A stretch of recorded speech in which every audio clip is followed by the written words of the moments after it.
स्वागत है आप सभी का मूर्ति नॉलेज में। और आज हम लोग शुरू करने वाले हैं मांग की आयलोच के प्रकार। तो शुरू करते हैं मांग की आयलोच के प्रकार।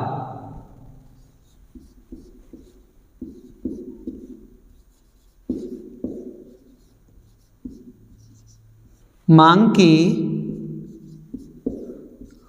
आयलोच के प्रकार।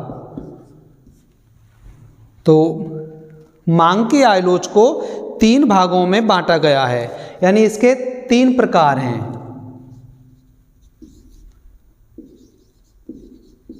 पहला है धनात्मक आयलोच,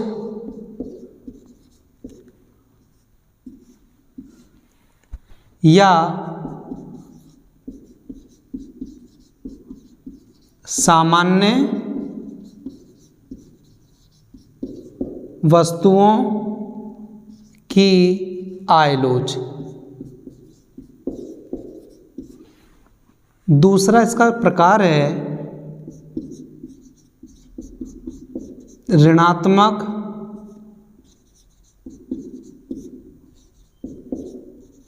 ऋणात्मक आयलोच या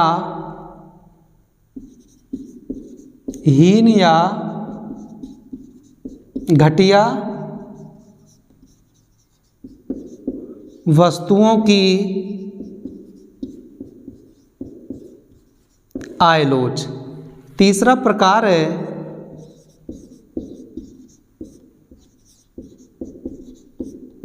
शून्य आयलोच या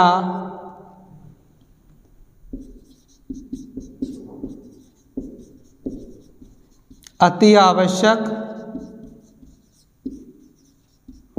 वस्तुओं की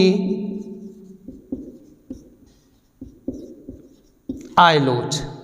तो ये मांग की आयलोच के ये तीन प्रकार हैं। तो शुरू करते हैं इसके पहले प्रकार को।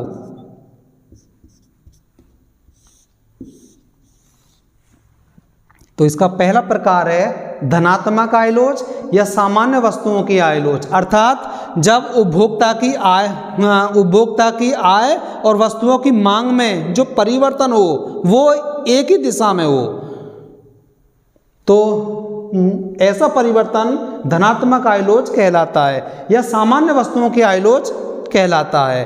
अर्थात जब उपभोक्ता की आय में वृद्धि हो तो वस्तुओं की मांग में भी वृद्धि हो, और जब उपभोक्ता की आय घटे तो वस्तुओं की मांग भी घटे। अर्थात उपभोक्ता की आय और वस्तुओं की मांग में सीधा धनात्मक संबंध पाया जाता है। इसे चित्र की सहायता से समझते हैं हम लोग। ये एक्स अक्ष हो गया, मूल बिंदु O, और ये वाई अक्ष हो गया। शुरू में मान लीजिए OX अक्ष पर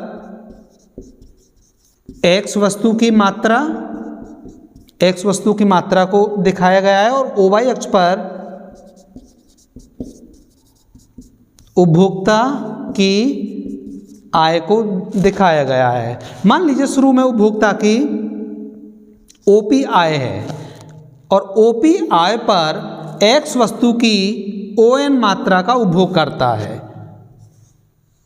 यहाँ पर, और उसका संतुलन बिंदु मान लीजिए E है। अब क्या हुआ, उपभोक्ता की आय में OP से वृद्धि होकर OP1 हो जाती है, यानी अब उपभोक्ता की आय में वृद्धि हो गई है, तो वस्तुओं की मांग में भी वृद्धि हो जाएगी। अर्थात अब X वस्तु की मांग ON से बढ़कर ON1 हो जाएगी। इस प्रकार ऐसे यहां पर इसका संतुलन बिंदु होगा और वो होगा E1। मांग वक्र इस प्रकार होगा, DD मांग वक्र होगा। तो यहां पर हम लोग देख पा रहे हैं कि जब शुरू में उपभोक्ता की जो आय OP थी, तो OP आय पर उपभोक्ता X वस्तु की ON मात्रा खरीदता था या उपभोग करता था, जिसका संतुलन बिंदु था E। अब क्या हुआ, उपभोक्ता की आय में वृद्धि हो जाती है, OP से बढ़कर OP1 हो जाती है। तो यहाँ पर X वस्तु की मांग में भी ON से वृद्धि होकर ON1 के रूप में हो जाती है, जिसका संतुलन बिंदु अब E1 है। तो DD मांग वक्र इन दोनों बिंदुओं को आपस में मिलाते हुए आगे ऊपर की तरफ बढ़ता है और ये शो करता है कि उपभोक्ता की आय और उसके द्वारा वस्तु की मांगी गई मात्रा में सीधा या धनात्मक संबंध पाया जाता है। और सामान्य वस्तुओं की श्रेणी में जो वस्तुएं रखी गई हैं वो हैं अनाज, चावल, चीनी और चाय आदि, अन्य भी हो सकती हैं, ये वस्तुएं रखी गई हैं। अब इसकी दूसरी विशेषता का हम लोग वर्णन करते हैं। इसका जो दूसरा प्रकार है उस पर अब हम लोग डिस्कस करते हैं।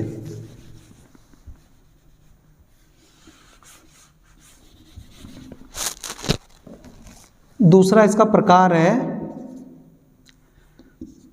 ऋणात्मक आय लोच या हीन या घटिया वस्तुओं की आय लोच। इसका मतलब है उपभोक्ता की आय और वस्तुओं की मांग के बीच विपरीत संबंध पाया जाता है। अर्थात जैसे जैसे उपभोक्ता की आय में वृद्धि होगी वस्तुओं की मांग में कमी होगी, और जैसे उपभोक्ता की आय घटेगी वस्तुओं की मांग बढ़ेगी।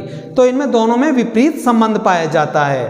तो इसे चित्र की सहायता से हम लोग इस प्रकार समझेंगे।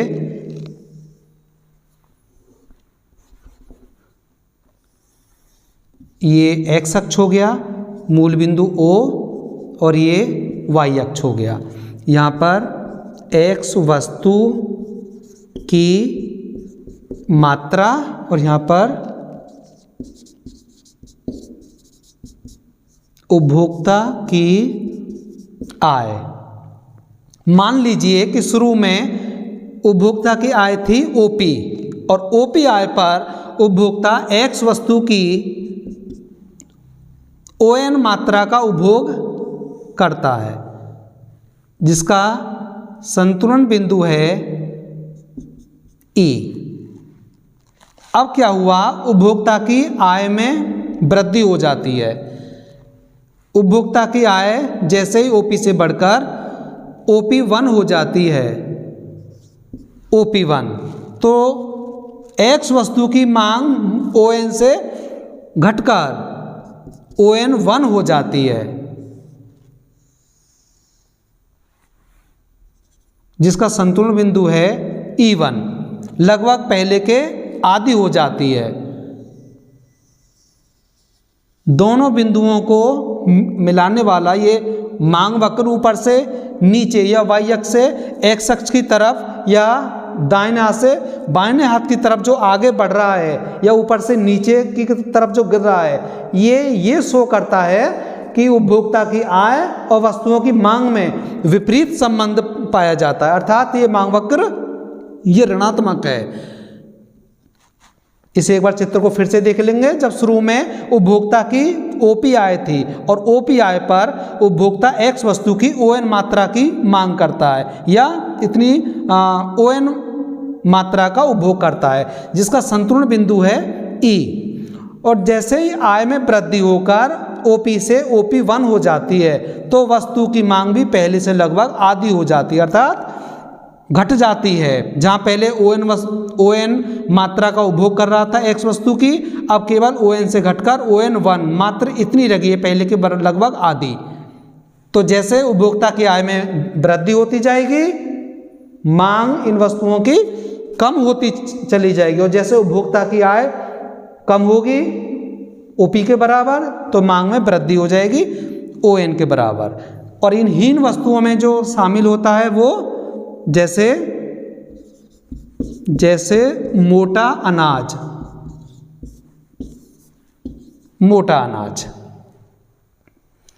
इसका जो तीसरा प्रकार है उस पर हम लोग डिस्कस करते हैं। अब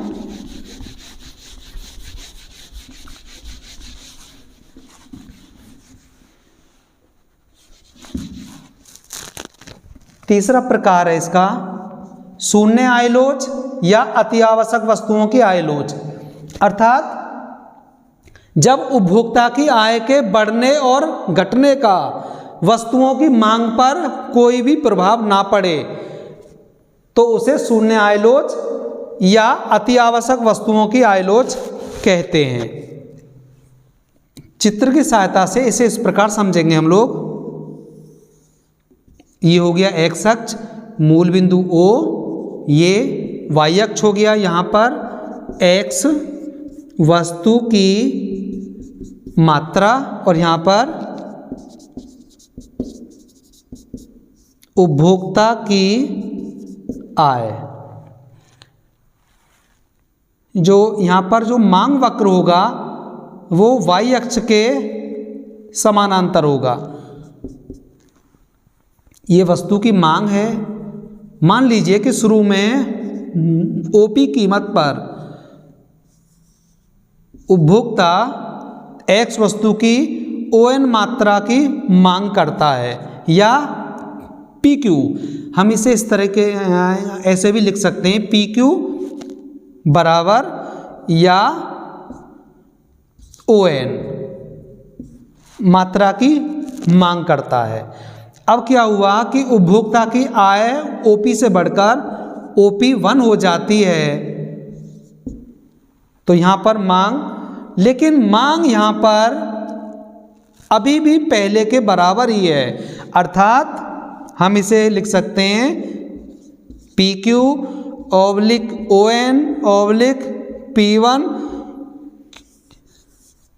P1 या Q1, जो कि पहले के बराबर है। यानी वस्तुओं की मांग में कोई भी असर या कोई भी परिवर्तन नहीं हो रहा है, वो अभी भी ON के बराबर यानी स्थायी बनी हुई है, मांग में कोई भी परिवर्तन दिखाई नहीं दे रहा है। जबकि उपभोक्ता की आय पहले से अब लगभग डबल हो गई है, पहले OP थी, अब OP से बढ़कर OP1 हो गई है, लेकिन मांग अभी भी ON के बराबर ही है, जिसे हम PQ भी कह सकते हैं या जिसे P1 या Q1 भी कह सकते हैं।